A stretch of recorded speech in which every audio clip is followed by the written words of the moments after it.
Hey there, everybody. Thanks for joining me for another one-man review. Today I'll be taking a look at Henri Dumas' Little Henri. I'm assuming that's how it's pronounced in the French, but Little Henri in Sourland. So this is by Hollow Press. You can see on the back cover here, we just get a lot more of this really intense, what appears to be hand-drawn flower pattern with like the gutters between the flowers filled in with black, and this gives you a sense of just what you're getting into in this book. This is just a really awesome piece of psychedelic graphomania, basically, and it's also very obvious, as you can see, a tribute to Little Nemo and Slumberland by Winsor McCay. At the beginning here, it says, "This is an intuitively drawn, unadulterated portrayal of OV," to be nice and cool and black metal about it, "of a flower child's rude awakening through hushed words spoken in the wind, descending into the pits of betrayal and thusly thrusted into the mysteries of the cult of VVVV. First limb." Don't know what any of that means, but apparently this is a portrayal of a flower child's rude awakening. So a psychedelic trip of some sort, some kind of revelatory experience, and you can see right out the gate the really great tribute to Winsor McCay's Little Nemo, but also just the really amazing, intense, like I said, graphomania, mark making, interest in texture and pattern and those kinds of things, rhythms, and that continues throughout the book.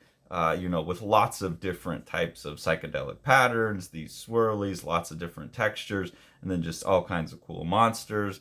It's just a real treat of a book to look at. The narrative is, pretty loosey-goosey, but it's actually pretty tight for the kind of book it is. It's fairly readable from one to the next. There's not a lot of text.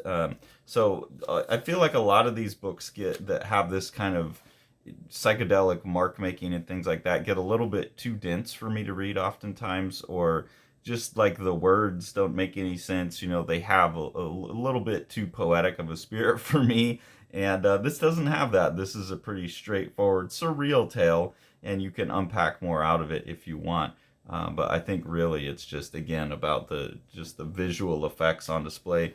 This all looks entirely hand drawn. Like even the cover with all those little flowers all over the place looks like hand drawn to me. So someone who's just willing to spend an intense amount of time on their artwork, obviously. Some real cool formal tricks too. Like here, the main character, Little Henri, is talking to this smoke creature, and it's forming itself to speak. It's forming letters within the smoke so he can read it, and that's pretty cool because then the words become visual and integrate into a comic really, really well.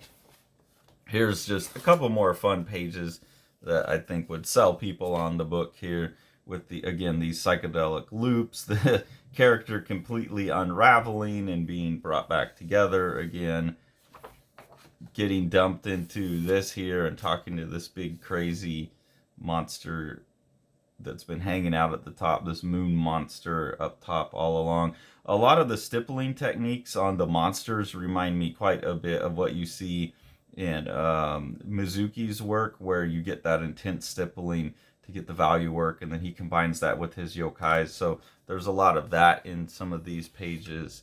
But, a real wide variety of the type of marks that make the texture. It's not all just stippling and hatching. Like here you see those flowers again that are on the cover, combined with like a checker pattern. There's all kinds of different approaches to filling up value in the book, and it makes it gorgeous to look at. Like here we go from that flower pattern down as small as you can go, then to just like a little scribbly leaf pattern, and the transition's flawless throughout here.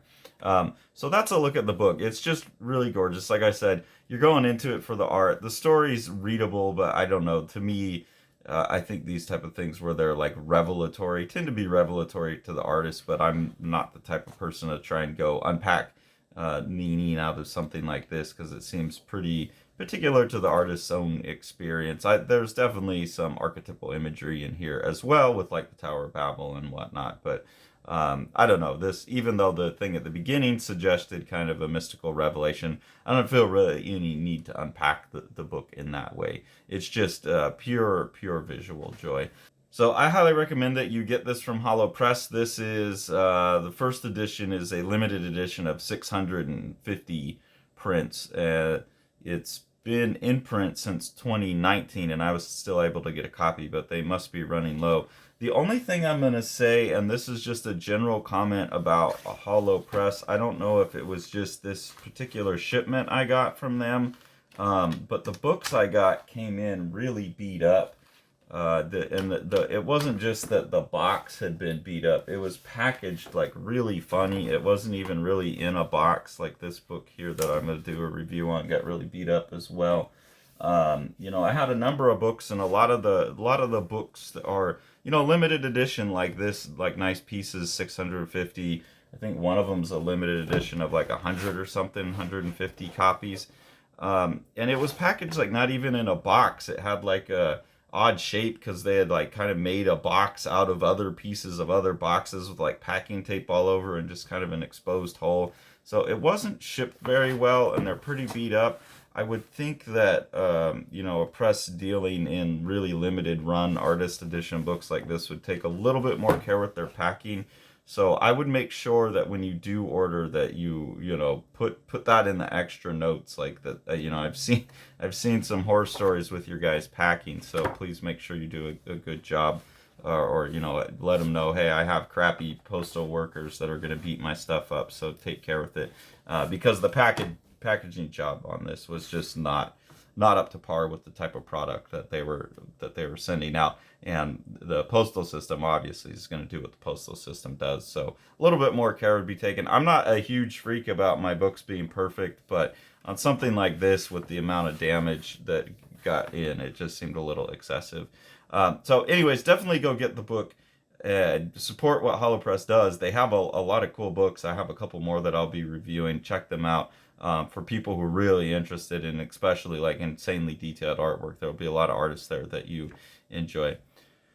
Thanks for joining me for this. If you enjoy what we're doing here on the channel and want to support us, the two ways that you can do that are first through our Patreon. At Patreon, we have 2 different tiers of engagement.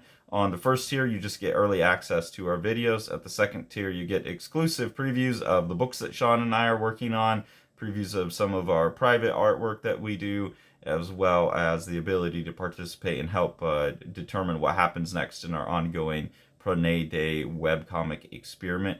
We really appreciate that. Any of the money that we make from Patreon just goes back into us buying these books that we review. That just helps us buy these books. So we put them back into the community, other publisher, other artists' pockets, and that just helps us keep this whole thing rolling. If you want to support Living the Line itself, the best thing to do is support what Sean's doing with Living the Line Publishing. So we'll go ahead and take a look at one of his projects now. The Eisner-nominated The Strange Death of Alex Raymond by Dave Sim and myself. This is a gorgeously illustrated and designed book. Dave doing most of the illustration. Amazing compositions throughout. What Dave is doing is he's recording his obsession with the death of master cartoonist Alex Raymond behind the wheel of Stan Drake's car when they got into a car crash. The best description of the book that I've heard is that it's like understanding comics with pages like this, mixed with something like From Hell when you get into the theories about, you know, what actually happened with the car crash. And then with Sean on production, it's just one of the most gorgeously printed books you could get a hold of. Thanks for following along. Take it away, Jack.